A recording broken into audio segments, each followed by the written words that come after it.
And some business stories in a strategic move to bolster the nation's economic governance frameworks and ensure robust and coordinated economic planning and implementation.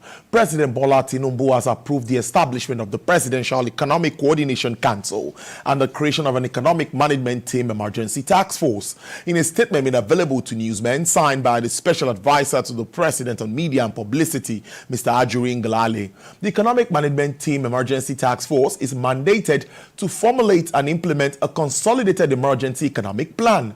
Also, the emergency task force is to submit a comprehensive plan of economic interventions for 2024 to the Presidential Economic Coordination Council, covering the next 6 months for immediate implementation within 2 weeks of its inauguration. Also, the Presidential Economic Coordination Council, which comprises of key members of the organized private sector and government officials, will address immediate economic challenges and ensure the streamlined execution of economic strategies.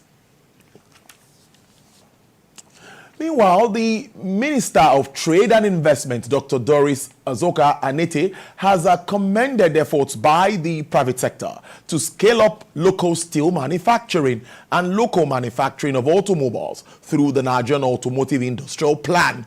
She disclosed this during her tour of the $600 million iron ore facility in Kaduna State, which she believes will add value to mining operations and enhance the foreign direct investment portfolio into the country. The minister was at the facility alongside the Minister of Solid Minerals Development, Dr. Dele Alake, who also emphasized the significance of value addition as a fundamental standard for mining operations in the country. The Minister of Solid Minerals commended the foresight of the investors to build what is arguably one of the biggest investments in the mining sector.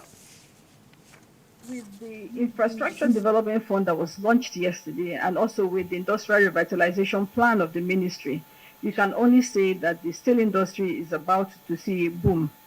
In that Infrastructure Development Fund and the plan itself of the President, steel being a major focus area will be a major component for the rail industry that will be developing.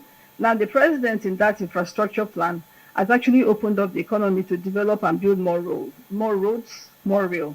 Another area of interest to the ministry and to the President is in the auto plan. That's the automotive development sector, where we're talking about production of cars.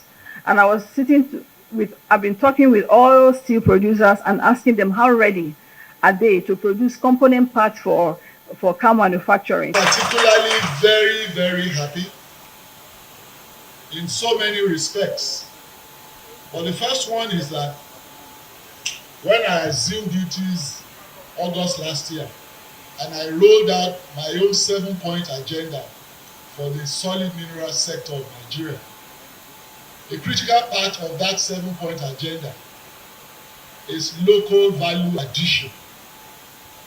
Myself and the Minister of Trade have gone around and we've seen the massive investment. In fact, it's reputed to be the largest foreign direct investment into the mineral sector in Nigeria, about $600 million direct foreign investment. We have a mining capacity of over 6 million tons per annum. The direct reduced iron produced here will be a direct substitute for ferrous scrap currently used as raw material for producing steel in Nigeria. It will also gradually position Nigeria as a prominent crude steel producer globally. Beyond mere business success, ANRML embodies the essence of renewed hope agenda championed by our current esteemed Mr. President. This agenda, centered on self-sufficiency and socio-economic development, resonates deeply with our ethos. I reaffirm our unwavering commitment to support this agenda. We firmly believe and follow the philosophy when everyone is included, everyone wins.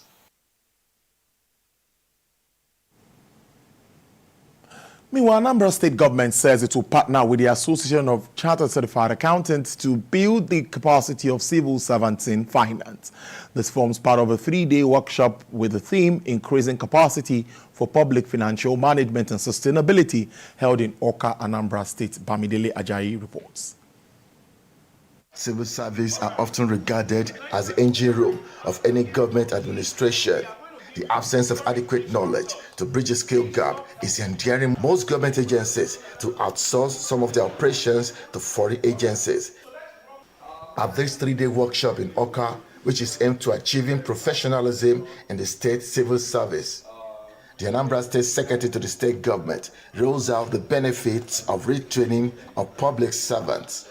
The transition from what you have learned in your universities or wherever, bring them into place of work and begin to do what we call application of knowledge. It's very important. Many of you have not made that transition. And then begin to acquire the competencies of specific jobs you are doing.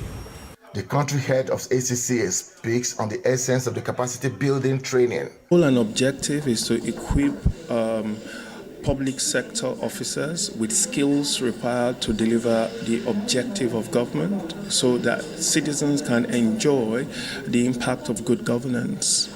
The participants are expected to work as world-class professionals in the course of delivering their job. What we intend to achieve with this 3-day workshop is to help the civil service in Anambra State to build capacity and competencies in the areas of public finance management. And my own role, at this particular workshop is to see how we can leverage data analytics and artificial intelligence as a tool to drive public finance management and sustainability within Anambra State civil service. One of the skills that are going to be shared during the course of these 3 days have to do with presentation skill, communication skill, and reporting skill. With these skills, people will be able to share knowledge better and be able to communicate among themselves much more better. The 3-day workshop is expected to train about 150 civil servants in Anambra State, drawn from different ministries, departments, and agencies on data analytics, presentation skill, report writing skill, ChatGPT AI analytics, public financial management, and sustainability.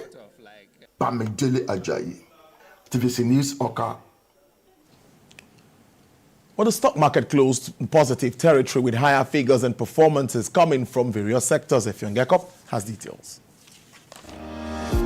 Stock market investors have renewed interest in banking shares as they wait for previous year's trade results of companies. Many of the big banks showed strength in their trade numbers, which look upward. It was Zenith Bank that recorded the biggest gain in the percentage of 8, following huge support from investors. GT Holdings, UBA, Access Holdings all recorded competitive trading activities.